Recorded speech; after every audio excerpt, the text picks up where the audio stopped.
Pendaftaran peserta didik baru atau PPDB melalui jalur afirmasi dipenuhi pendaftar.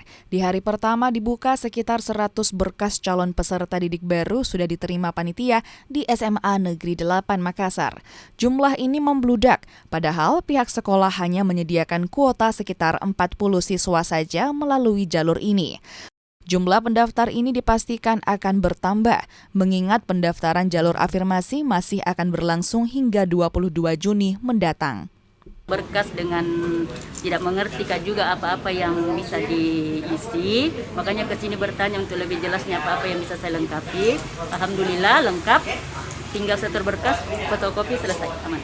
Kalau untuk berkas semua lengkap semua juga atau tahun ini agak susah gitu. Agak susah sih ini, karena beda memang kayak tahun lalu nggak pakai ribet-ribet begini Ci, baru pin susah-susah sekali. Yang bikin ribet apanya itu?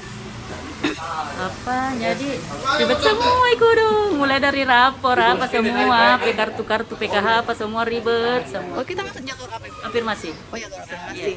Inilah mulai tadi pagi jam 8 kita buka pelayanan sampai detik ini kita masih melayani masyarakat yang mana orang tuanya ingin melanjutkan pendidikannya dari SMP ke SMA.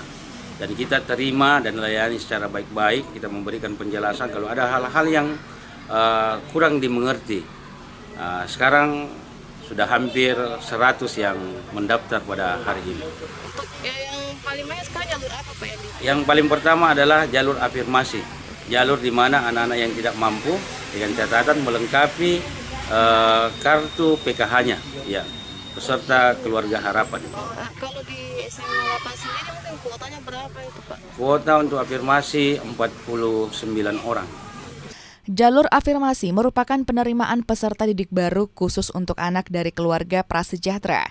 Hal ini dibuktikan dengan menyetorkan kartu PKH, namun banyak kelengkapan berkas yang membuat orang tua kebingungan dan terpaksa mendatangi sekolah untuk meminta bantuan. Nila Rustam, Kompas TV Makassar, Sulawesi Selatan.